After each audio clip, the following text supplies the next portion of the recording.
when you think of the Scouts. Well, the Catholic Church is the greatest example of that, right? I mean, you cannot say Catholic priest without someone thinking pedophile. There's no other occupation on earth that has such a connection to pedophilia. Yeah. Hey, so someone was talking to me about the history of the Catholic Church and what happened, and the idea of the thing that turned the Catholic Church bad was the plague.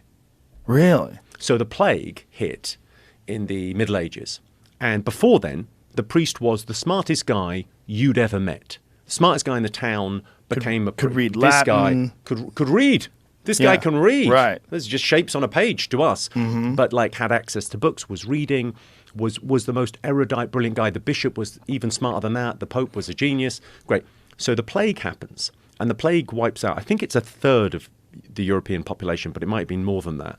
And it wiped out a third of regular people, but it wiped out 90% of priests because priests had to give last rites. Oh. So they were around the plague more than regular people. I need the last rites. I'm dying. Okay, then he dies. Right. So the barrier to entry for getting into the priesthood went from you got to be great to you seem to have all your own teeth and you can string a sentence together, you'll be great. So all of that stuff that comes after, downstream of that, like the plenary indulgences, this thing where you could buy your way into heaven in the Middle Ages, you could sort of pay someone to go, you can make sure I'm okay when I get there, though. That kind of nonsense came along afterwards when it had all kind of come corruption. down. Yeah. The corruption and the... Interesting. Yeah. I had heard that it was connected to celibacy, and that initially there was no celibacy clause. They weren't. No, they weren't that came in the celibate. Middle Ages. So it was that thing of they wanted to be more like Christ. So they who was celibate, and so they went, well, I'm going to be. One priest said, well, I'm going to be more like him, live like Christ. I'm going to be celibate, not have a wife. And then that kind of took off as an idea. That's interesting because what I had heard was that in the Anglican they Church. were banging all the women because the priests were rock stars. I mean, if you have a community where the priest is literally connected to God and he's a biological male and he's horny and these women worship them and came also, to them for it's the original show business. Yes, I mean, if we were who we are in the 13th century, 100% priests or jesters. Sorry, I can get up in front of these people and talk to them for an hour a week. Right. Done. Right. Yes. Put me down for one of those. Right. And they'd seek guidance from you. You'd get all these accolades.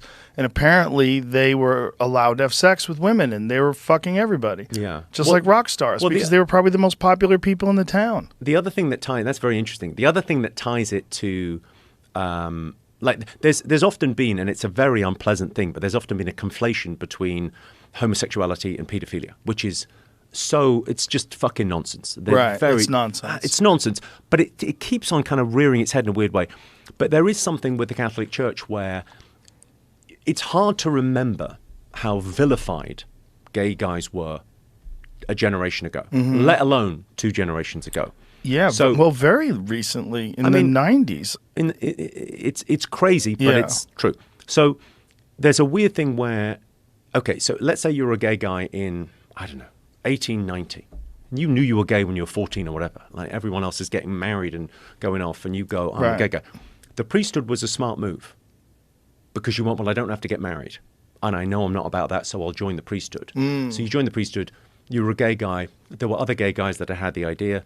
Great. Right. Now, here's the weird thing.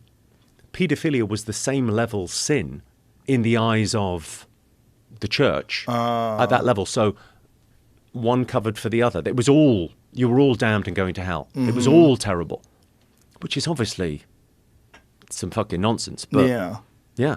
Well, there's a different attitude towards same-sex minors and adults that is with some people in the gay community. In fact, there was a law that they were trying to pass in California where they were saying that the age of consent being 18 was in somehow or another anti-LGBTQ because some young men sought mentors in older gay men, some young men who are gay. I mean, that sounds like was his Klein, is that what his name? There's a politician in California that was very controversial because he was promoting this. Very controversial because he's promoting pedophilia. And yeah, that's going to be controversial. Well, I think his idea was like 16 and 17-year-old boys, and that should be okay. Which is, it gets very sketchy. That sounds. Also, let's wind it back. Here's something that we could do. Right. Here's something we could start a campaign for. Those laws about the age of consent in the UK is 16.